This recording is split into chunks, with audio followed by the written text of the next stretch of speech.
Est-ce que vous appréciez donc l'érection de ce mausolée en mémoire du père de la Révolution d'août 83? Merci. Vous me permettrez d'abord de réitérer toute la satisfaction qui est la mienne d'être aujourd'hui en terre du Faso, qui est un peuple et un pays que j'ai toujours admiré, et remercier toutes les autorités pour le chaleureux accueil qu'on a eu depuis ce matin, depuis l'aéroport jusqu'à la réception avec le président du Faso, et toute l'attention dont on a bénéficié depuis ce matin. C'est un plaisir d'être là, et je crois qu'également la télévision nationale du Faso me devra quelque chose, parce que c'est la première interview que j'accorde depuis 3 ans à une télévision étrangère.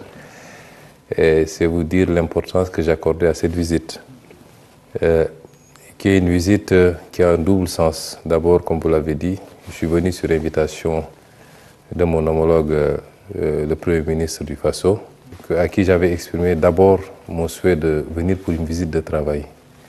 Et il a reformulé en proposant cette date qui coïncidait effectivement avec le second terme de ma visite, l'inauguration du mausolée d'un des plus grands hommes que l'Afrique ait produit, qui est une référence pour nous tous depuis notre tendre enfance, en l'occurrence le président Thomas Isidore Sankara. Et j'ai sauté sur l'occasion parce que coïncidence ne pouvait mieux tomber pour être là aujourd'hui. Et nous avons démarré effectivement les discussions de manière plus ou moins informelle. Il y aura une rencontre intergouvernementale pour aborder, passer en revue la coopération entre les deux États. C'est une inauguration qui a beaucoup d'importance pour nous. Tous ceux qui m'ont suivi depuis des années ont entendu la référence régulière que j'ai faite à Thomas Sankara dans mes discours, dans mes écrits également. Ce n'est pas de la démagogie.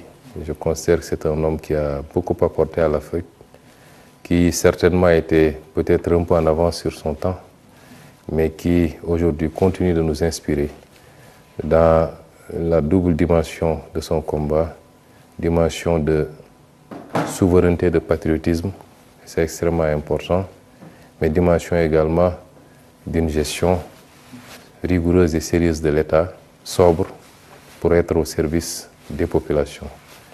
Et c'est pourquoi c'est important pour moi d'être aujourd'hui ici et de représenter à travers moi son Excellence le Président de la République, Bassirou Diomaye Faye, mais également tout le peuple sénégalais. D'accord, justement, que représente le président Thomas Sankara pour vous? Vous savez, nous nous sommes lancés en politique à partir d'un certain nombre de constats, des constats relatifs à des préoccupations internes au Sénégal, mais des constats beaucoup plus génériques par rapport au rapport de l'Afrique au reste du monde. Et évidemment, deux notions ont pris une importance particulière dans notre diagnostic de base qui a prévalu à la création du parti.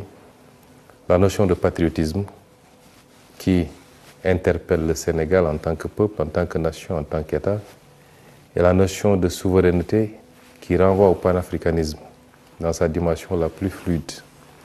Évidemment, l'Afrique n'est pas une réalité homogène. Il ne faut pas qu'on se leurre en pensant que dès qu'on parle de l'Afrique, c'est comme si c'était une seule réalité. C'est un continent qui, d'est en ouest, du nord au sud, présente des spécificités. Mais c'est un continent qui, à la base, regroupe un certain nombre de caractéristiques communes, indépendamment des petites différences. Et sous ce second aspect, un certain nombre de leaders politiques illuminent effectivement nos réflexions, mais également guident quelque part notre action. Il s'agit certainement du président Thomas Sankara, mais il y a d'autres leaders comme Patrice Lumumba, comme Mamadou Dia au Sénégal, qui est d'ailleurs une de nos références les plus solides. Vous avez vu que récemment, le président Diomaye a rebaptisé la plus grande avenue chez nous pour lui donner le nom du président Mamadou Dia. Certainement d'autres, Kwame Nkrumah à côté. C'est autant de leaders qui nous inspirent. Évidemment, nous nous inspirons d'eux, mais en nous adaptant à notre contexte. Les contextes ne sont pas les mêmes et nous pouvons prendre beaucoup de leurs idées, de leur conception des choses, mais en l'adaptant à notre contexte, à notre temps et aux outils dont nous disposons aujourd'hui. Et c'est cela que représente effectivement Thomas Sankara. Ce n'est pas seulement dans le discours politique, mais les actes qui ont été posés durant le court temps qu'a duré son règne pour souverainiser le Burkina Faso, pour ramener les valeurs et les traditions qui fondent la société burkinabé. Ça, c'est extrêmement important pour tout Africain qui veut aujourd'hui mener un combat similaire. Justement, est-ce que vous pensez que les pays africains aujourd'hui doivent s'inspirer donc de cet idéal de souveraineté, de lutte contre l'impérialisme qu'a incarné le président Thomas Sankara donc pour aller de l'avant? Vous savez, je serais très prétentieux pour pouvoir parler au nom de toute l'Afrique et j'éviterai sûrement d'apparaître comme un donneur de leçons. Je peux parler du Sénégal avec beaucoup d'aisance. Je peux, avec beaucoup d'humilité, faire des suggestions pour le reste de l'Afrique. Et je pense que nous devons poser les actes dès lors qu'on nous a dit que nous étions des États indépendants. Cette indépendance, nous l'avons arrachée d'une manière ou d'une autre. Certains ont dû lutter militairement, même j'allais dire physiquement. D'autres ont eu à mener des luttes politiques pour aboutir à l'indépendance. Dès lors qu'on a cette indépendance, c'est à nous de donner un contenu à notre souveraineté. Qu'est-ce qui a fait que durant toutes ces années, nos leaders, en tout cas une bonne partie de nos leaders, ont accepté de continuer de subir les dictats et les ordres venant d'ailleurs? Ça renvoie à nous-mêmes, à nos élites d'abord, mais également peut-être pour une moindre part au peuple qui doit s'intéresser et s'impliquer dans la gestion de la chose publique.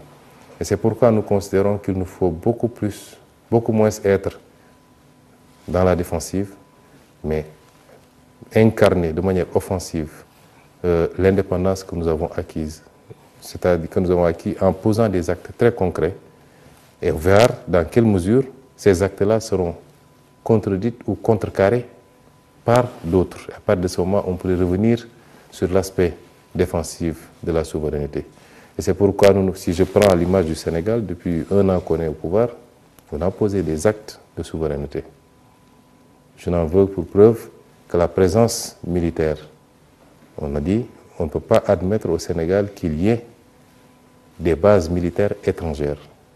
Et pour tout pays qui avait une base militaire au Sénégal, on l'a notifié pour leur dire que nous demandons à ceux qui retirent toutes les troupes du Sénégal. Et cette opération est lancée.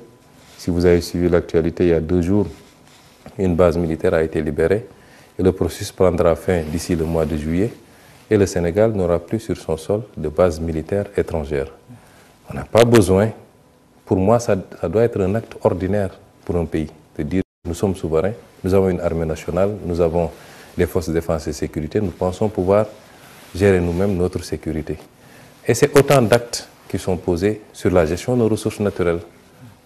Qu'est-ce qui a fait que l'Afrique n'ait pas pu bénéficier de ces ressources naturelles comme l'ont pu d'autres zones du monde, en Asie, dans le Golfe, en Europe, en Amérique, tout le monde jouit de ces ressources naturelles, sauf l'Afrique. Pourquoi? Est-ce qu'il y a besoin d'un discours? Non. On pose les actes. S'il y a des choses à renégocier, on les négocie. Nous sommes ouverts pour le partenariat avec le monde entier, mais qu'il soit juste, équilibré et mutuellement gagnant. Ça, c'est des actes qu'il faut poser et avancer.